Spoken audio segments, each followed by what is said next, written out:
Hello guys, आप सबका स्वागत है माय मिनी ब्लॉग में। आप जाओ आज काम है वेला 6 वागे निकली गए जाएगा था मोड़ा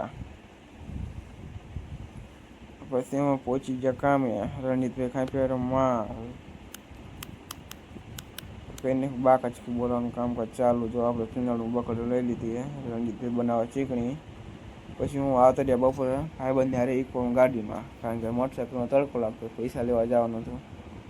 पछी 3 करोड़ रुपया लईने आया ही पैसा जेटला सेठने मळे छे दाड़ियाने कहीं न मळे पछी अहींया घरे आवीने नहीं थईने उपड़ी गया मेली में फोटा पाड़वा हूँ अने भाईबंध 3-4 फोटा पाड्या फोटा पाड़ीने पछी अहींया डायरेक्ट उपड्या सुरनगर रखड़वा बाका चीकी बोलावता कारण के आपणे सुरनगर जवुं पड़े सुरनगर ज्यां मजा न आवे सुरनगर जईने खावा जवानुं राम राम दोस्तो आजनो ब्लॉग पूरो करीए।